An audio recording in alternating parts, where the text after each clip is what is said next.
donang ji ilika sonse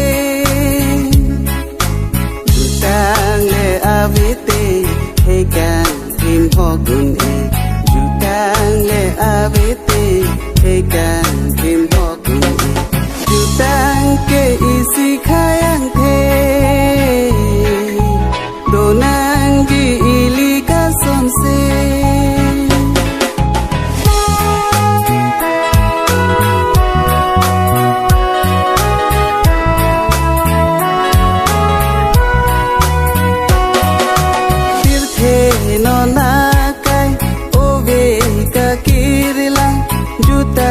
jubat chini ne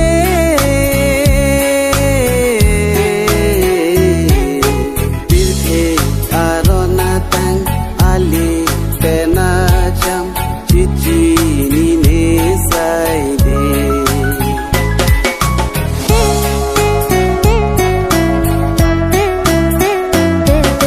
birthe no na kai ove ka kirla jutang jubat chini ne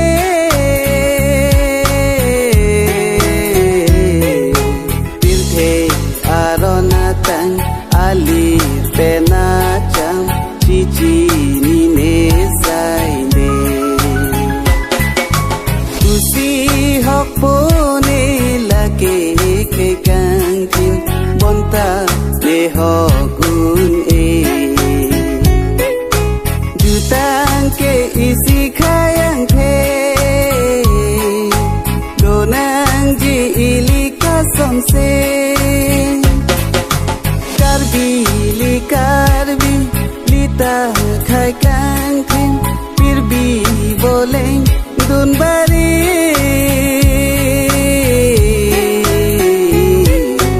juta jubat kang thim doi lun lam kang thim karbi lita khai di karbi lita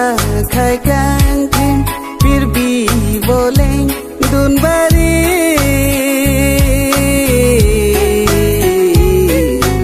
juta jubat kang thim doi lun lam kang thim karbi lita khai di sonse ponang ji nang pe ni jutang jubat kang thi